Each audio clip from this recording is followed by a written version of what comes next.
Bem-vindos a mais um vídeo. Iremos descobrir 10 fatos sobre a vida de Jesus Cristo que você não sabia.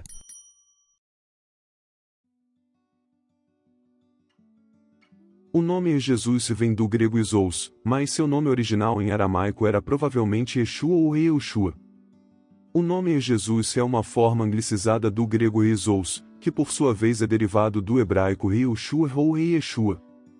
Em aramaico, que era a língua falada por Jesus e seus contemporâneos na Palestina, seu nome teria sido algo como Yeshua ou Yehoshua. Yeshua é uma variação do nome hebraico Yehoshua, que significa Yahvé a salvação ou Yahvé salva. A tradução grega do Antigo Testamento, conhecida como Septuaginta, traduz Yehoshua para o grego como Isos. Essa forma grega foi então adotada nos textos do Novo Testamento para se referir a Jesus.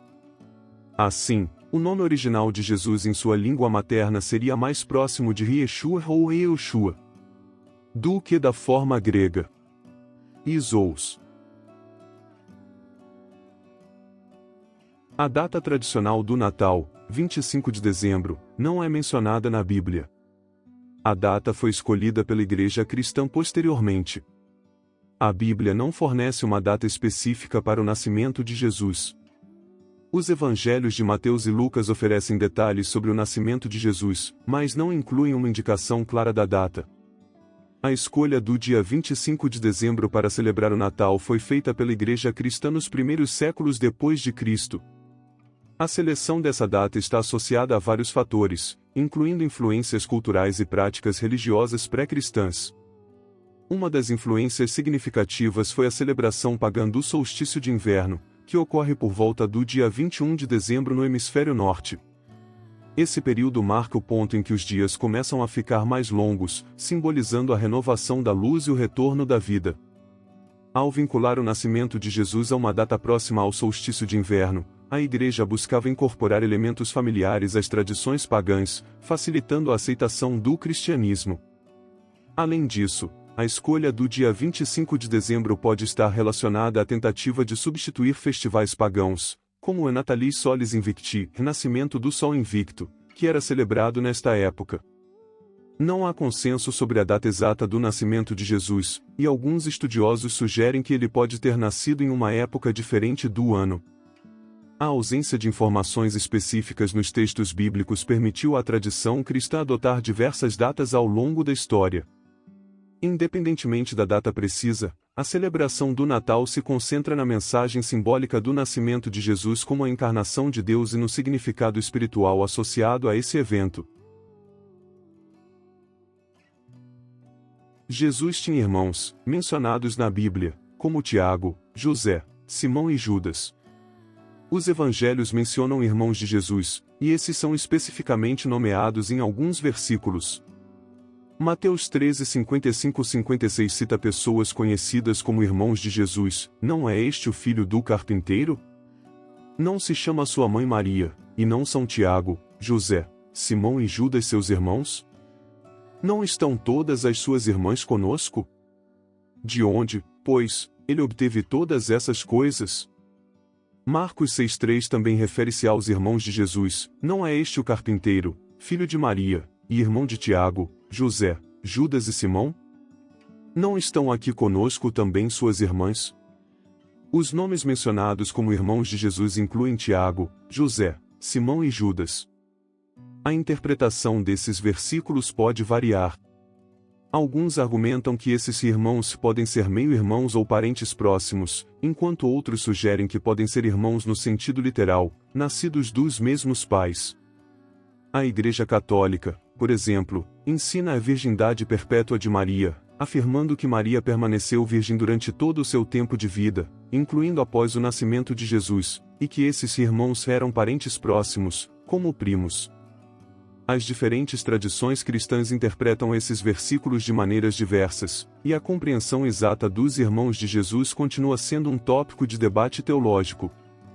Independentemente da interpretação específica, a menção de irmãos de Jesus nos evangelhos destaca a existência de pessoas próximas a ele que eram consideradas familiares durante seu tempo na terra. Ossuários que alegadamente pertenceram a Jesus e sua família foram descobertos, mas sua autenticidade é contestada. Ossuários são caixas ou urnas de ossos usadas para armazenar restos mortais após a decomposição do corpo.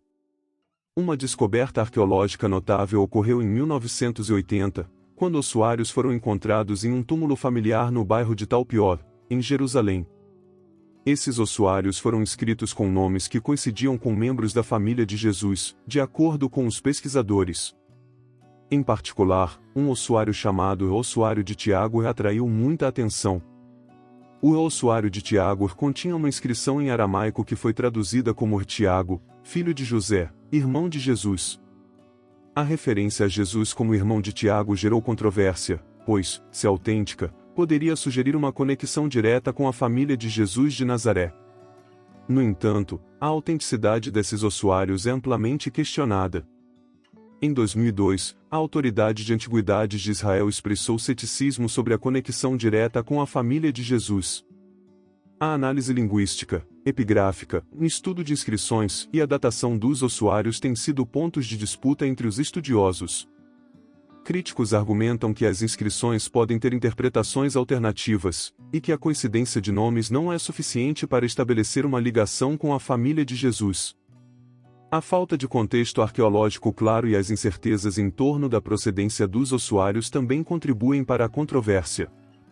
Embora essas descobertas tenham gerado muito interesse e debate, a maioria dos especialistas em arqueologia e estudos bíblicos permanece cautelosa quanto à autenticidade dos ossuários e a conexão com Jesus e sua família. Assim, a questão dos ossuários relacionados a Jesus permanece um tópico debatido e ainda não foi definitivamente resolvida. Antes de seu ministério público, Jesus era conhecido como um carpinteiro. Antes de iniciar seu ministério público, há referências nas Escrituras que indicam que Jesus era conhecido como um carpinteiro. A passagem mais conhecida que menciona a profissão de Jesus é encontrada em Marcos 6,3. Não é este o carpinteiro, filho de Maria, e irmão de Tiago, José, Judas e Simão? Não estão aqui conosco também suas irmãs? A palavra grega usada para carpinteiro nesse versículo é artekton, que pode se referir a um artífice ou construtor que trabalha com uma variedade de materiais, incluindo madeira e pedra. Portanto, a profissão de Jesus poderia envolver não apenas carpintaria, mas também trabalho em construção. A menção de Jesus como carpinteiro sugere uma origem humilde e uma vida de trabalho antes de começar seu ministério itinerante. Essa informação é notável porque, na sociedade da época, a profissão de carpinteiro não era geralmente associada a prestígio social ou influência. O fato de Jesus ter uma ocupação comum antes de iniciar seu ministério destaca a humildade de sua vida terrena. O Evangelho de Mateus, Mateus 13,55, faz uma referência semelhante, chamando Jesus de filho do carpinteiro, indicando que a profissão de seu pai, José, também era carpintaria. A transição de carpinteiro para pregador itinerante e mestre espiritual representa uma mudança significativa na vida de Jesus e é central para a narrativa bíblica sobre seu papel como Messias e Salvador. Esses detalhes sobre a profissão de Jesus ajudam a pintar um quadro mais completo de sua vida antes do início de seu ministério público. A Bíblia não registra explicitamente que Jesus tenha se casado, e a tradição cristã ortodoxa sustenta que ele permaneceu celibatário durante sua vida terrena. A principal fonte de informações sobre a vida de Jesus é o Novo Testamento, e nos evangelhos canônicos, não há relato de um casamento de Jesus. Alguns textos apócrifos, como os evangelhos de Filipe e Maria Madalena, mencionam uma proximidade especial entre Jesus e Maria Madalena, levando a especulações sobre um possível relacionamento matrimonial. No entanto, esses evangelhos são considerados não canônicos e foram escritos muito tempo depois dos evangelhos canônicos. Na tradição arturiana, popularizada nas lendas do rei Arthur e do Santo Graal, há especulações sobre um possível casamento de Jesus e Maria Madalena, associando o Graal a uma linhagem divina. O livro O Código da Vinci de Dan Brown popularizou a ideia de um possível casamento de Jesus com Maria Madalena e a existência de uma linhagem de descendentes. Essa obra, no entanto, é uma obra de ficção e não baseada em evidências históricas. A teologia cristã tradicional sustenta que Jesus, ao permanecer celibatário, estava totalmente dedicado à sua missão divina de redenção. A Igreja Católica, por exemplo, ensina a virgindade perpétua de Maria, afirmando que Maria permaneceu virgem durante toda a sua vida, incluindo o período em que deu à luz a Jesus. Essa doutrina implica que Jesus não teria irmãos ou irmãs biológicos. A questão do casamento de Jesus tem implicações teológicas significativas para diferentes tradições cristãs. A visão predominante enfatiza a escolha celibatária de Jesus como parte de sua missão e compromisso com a vontade divina. Entre os estudiosos, há um consenso geral de que os evangelhos canônicos não oferecem evidências confiáveis de que Jesus tenha se casado. A ausência de referências diretas a um casamento é um ponto importante na discussão. Em resumo, enquanto a especulação persiste em algumas áreas da cultura popular e em textos não canônicos, a narrativa predominante nas tradições cristãs é que Jesus permaneceu celibatário. Essa visão é sustentada pela interpretação dos textos bíblicos e pela ênfase teológica na missão única de Jesus como Salvador. A Bíblia registra vários milagres realizados por Jesus, mas o número exato pode variar dependendo da interpretação. Os evangelhos do Novo Testamento registram vários milagres realizados por Jesus durante seu ministério. Esses milagres incluem curas de enfermidades, ressurreições, controle sobre a natureza, expulsão de demônios e outros feitos sobrenaturais. A contagem exata de milagres pode variar dependendo da interpretação dos evangelhos e das passagens específicas consideradas como milagres. Além disso, diferentes tradições cristãs podem ter ênfases distintas ao listar ou categorizar os milagres. Os 4 evangelhos canônicos, Mateus, Marcos, Lucas e João, apresentam relatos de milagres, mas a ênfase e a seleção de eventos podem variar entre eles. Exemplos de milagres incluem a cura de enfermidades, como a mulher com hemorragia e o cego Bartimeu, a multiplicação de pães e peixes, a caminhada sobre a água, a ressurreição de Lázaro, a transformação da água em vinho em Caná, entre muitos outros. Os milagres desempenham um papel significativo na mensagem teológica dos evangelhos, destacando a divindade de Jesus, sua autoridade sobre a natureza e a doença, e a chegada do reino de Deus. A interpretação teológica dos milagres varia entre as tradições cristãs. Alguns enfatizam o aspecto sobrenatural como prova da divindade de Jesus, enquanto outros destacam o significado simbólico e a mensagem espiritual por trás dos milagres. Alguns estudiosos argumentam que os milagres, além de eventos históricos, têm significados simbólicos e espirituais profundos que apontam para verdades teológicas mais amplas. O Evangelho de João, em particular, refere-se aos milagres de Jesus como sinais que apontam para a natureza divina de Jesus e convidam à fé, por exemplo, a cura do paralítico em Betesda, a multiplicação dos pães e peixes. A contagem exata é desafiadora devido à sobreposição de eventos em diferentes evangelhos e à interpretação variável de certas passagens como milagres. Independentemente da contagem exata, os milagres são frequentemente apresentados como momentos que desafiam a fé e estabelecem um relacionamento significativo entre Jesus e aqueles que buscam seu auxílio. Antes de iniciar seu ministério, Jesus foi tentado por Satanás no deserto. A narrativa da tentação no deserto é encontrada nos evangelhos de Mateus 4:1-11, Marcos 1:12-13 e Lucas 4:1-13. Esses relatos descrevem um período significativo na vida de Jesus antes de iniciar seu ministério público. Antes da tentação, Jesus passou 40 dias e 40 noites jejuando no deserto. Esse período de jejum é simbólico e faz alusão a eventos do Antigo Testamento, como os 40 dias de Moisés no Monte Sinai. Após o período de jejum, Satanás tentou Jesus em 3 ocasiões distintas, procurando explorar fraquezas potenciais e desviar Jesus de sua missão. A primeira tentação envolveu a sugestão de Satanás para que Jesus transformasse pedras em pães, aproveitando-se de sua fome após o longo jejum. Jesus respondeu citando as Escrituras, afirmando que o homem não vive apenas de pão, mas de toda a palavra que procede da boca de Deus. Na segunda tentação, Satanás levou Jesus ao pináculo do templo em Jerusalém e desafiou-o a se jogar, citando versículos das Escrituras que prometiam proteção divina. Jesus rejeitou a tentação, declarando novamente as Escrituras e enfatizando que não se deve tentar o Senhor, seu Deus. Na terceira tentação, Satanás levou Jesus a um alto monte, mostrando-lhe todos os reinos do mundo e oferecendo-lhe autoridade e glória em troca de adoração. Jesus repreendeu Satanás, ordenando que ele se afastasse e declarando que apenas a Deus deveria ser adorado. Em cada tentação, Jesus resistiu às investidas de Satanás citando passagens das Escrituras. Sua resposta destacou a importância da obediência a Deus e da confiança nas promessas divinas. A tentação no deserto destaca a humanidade de Jesus, mostrando que ele experimentou as mesmas fraquezas e tentações que os seres humanos, mas permaneceu fiel a Deus. Isso tem significado teológico, ressaltando a integridade e a obediência de Jesus, preparando-o para seu ministério público. A tentação no deserto é frequentemente vista como um período de preparação para o início do ministério público de Jesus. Após resistir às tentações, ele começou a proclamar o Evangelho e realizar milagres. A narrativa da tentação no deserto é rica em significado teológico, enfatizando a resistência de Jesus às tentações, sua confiança nas Escrituras e sua prontidão para cumprir sua missão divina na terra.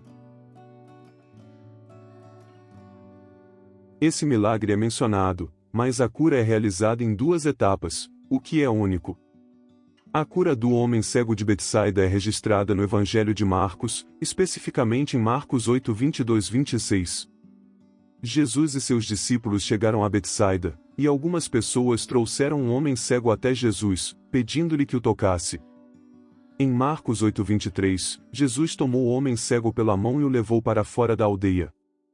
Ele cuspiu nos olhos do homem, colocou as mãos sobre ele e perguntou se ele conseguia enxergar. O homem respondeu que via pessoas como árvores, caminhando. Em seguida, em Marcos 8:25, Jesus novamente colocou as mãos sobre os olhos do homem. Dessa vez, o homem foi instruído a olhar fixamente, e sua visão foi completamente restaurada.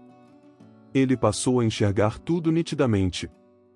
Este milagre é único porque é o único relato nos evangelhos em que a cura de uma pessoa é realizada em duas etapas distintas. Geralmente, nos milagres de cura, a cura é instantânea e completa. Alguns estudiosos sugerem que a cura em duas etapas pode ter um significado simbólico. A visão gradualmente restaurada pode representar o entendimento progressivo dos discípulos sobre a identidade e missão de Jesus. O relato enfatiza a fé e o processo gradual de cura.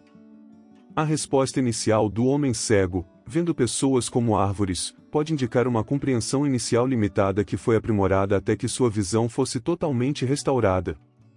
Este milagre pode também servir como uma lição para os discípulos sobre a importância da fé contínua, do entendimento progressivo e da completa revelação espiritual. Embora a cura em duas etapas seja única, ela se alinha com a abordagem individualizada e contextual de Jesus em muitos de seus milagres, adaptando-se às circunstâncias específicas e à fé das pessoas envolvidas. A cura do homem cego de Betsaida em duas etapas destaca-se como um relato singular nos evangelhos, proporcionando insights teológicos sobre a fé, a compreensão gradual e a abordagem única de Jesus em seu ministério de cura. Jesus ensinou aos discípulos a oração conhecida como Pai Nosso. A oração do Pai Nosso é uma das passagens mais conhecidas e reverenciadas do Novo Testamento da Bíblia.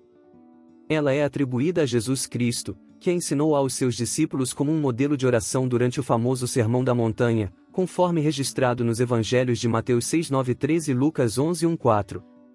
A oração é a seguinte, na versão do Evangelho de Mateus: Pai nosso, que estais nos céus, santificado seja o teu nome. Venha o teu reino. Seja feita a tua vontade, assim na terra como no céu. O pão nosso de cada dia nos dai hoje. Perdoai as nossas ofensas, assim como nós perdoamos a quem nos tem ofendido. E não nos deixes cair em tentação, mas livra-nos do mal. Amém. Essa oração é considerada pelos cristãos uma expressão profunda de fé e confiança em Deus. Ela aborda diversos aspectos da relação entre o ser humano e o divino, incluindo a adoração a Deus, a busca pelo cumprimento da vontade divina, a dependência diária de Deus para as necessidades básicas, o pedido de perdão e a disposição para perdoar outros, a busca por proteção contra a tentação e o mal, e a afirmação da soberania e glória de Deus. A oração do Pai Nosso é recitada em muitas tradições cristãs como parte integrante da prática espiritual,